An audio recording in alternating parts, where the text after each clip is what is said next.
अब पंगासियस मछली को क्या खिलाया जाए, इसके रिगार्डिंग एक दोस्त ने बहुत सारे सवाल पूछा है। बेसिकली उसका मेन रीज़न ये था कि उसका मेन प्रॉब्लम यही था कि वो पंगासियस मछली पालते हैं और सभी लोग जैसे बोलते हैं कि पंगासियस मछली को जो बाज़ार वाला कॉमर्शियल फीड है वो खिलाना चाहिए, पर उससे क्या होता है, जो फीडिंग का खर्चा है वो बहुत ज़्यादा हो जाता है और पंगासियस का जो कीमत है वो बहुत कम मिलता है, जिसकी वजह से जो मेरा भाई है जिसने सवाल पूछा है उसे लॉस हो रहा था। तो उसने पूछा कि हम क्या कर सकते हैं। सबसे पहले तो उसने एक सवाल पूछा कि क्या हम केले का पत्ता खिला सकते हैं।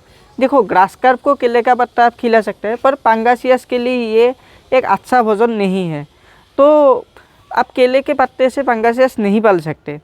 दूसरा जो चीज़ उसने पूछा था कि क्या हम जो सेमी बायोफ्लॉक में करते हैं या फिर बायोफ्लॉक में करते हैं उस तरीके से क्या हम माइक्रोब्स डाल के जो मछली का जो वेस्टेज है उसे रिसाइकल करके पंगासियस को खिला सकते हैं। हाँ, ये थोड़ा बहुत तो आप कर सकते हैं, पर इससे कोई ज़्यादा फायदा होगा नहीं, क्योंकि पंगासियस को बहुत ज़्यादा मात्रा में खाना चाहिए और इससे बहुत ज़्यादा मात्रा पे खाना नहीं बनेगा और वो उतना अच्छा क्वालिटी का भी खाना नहीं बनेगा, तो आप ये नहीं कर सकते। तो आप बात करते हैं कि पंगासियस को तो हम खिलाए क्या।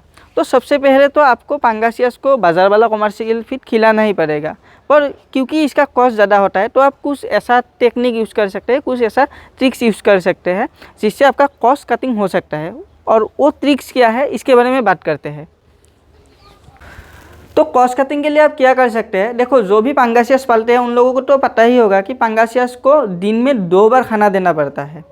तो इसलिए आप एक काम कर सकते हैं कि एक बार आप बाज़ार वाला कमर्शियल फीड दीजिए, जो सुबह आप खाना दे रहे हैं वो बाज़ार वाला कमर्शियल फीड दीजिए, और शाम को जो खाना देना है ना पंगासियस को वो आप होममेड फीड बना के दे सकते हैं। अभी होममेड फीड आप कैसे बना सकते हैं इसके बारे में हमने एक वीडियो बना के रखा हुआ है, आप जाके वो वीडियो देख सकते हैं।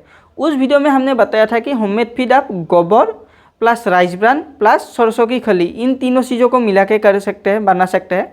पर अगर आप पंगासियस के लिए ये खाना बना रहे हैं तो आपको साथ ही साथ सरसों की खली के साथ साथ, मतलब आप जितने मात्रा में सरसों की खली दे रहे हैं उतने ही मात्रा में आपको जो बादाम का खली है वो इस्तेमाल करना पड़ेगा, तभी ये जो खाना है ये पंगासियस के लिए बेस्ट खाना माना जाएगा।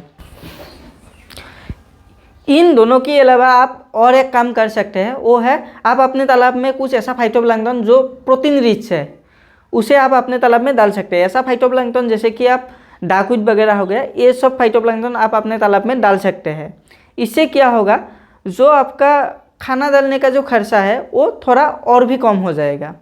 तो ऐसे ही आप अपने तालाब में अगर आप इन तीनों मेथडों को ठीक तरीके से इम्प्लीमेंट करते हैं तो आपका जो कॉस्ट है ना तालाब में पंगासियस मछली का जो खाने का कॉस्ट है वो आप कम से कम 40% तक रिड्यूस कर सकते हैं।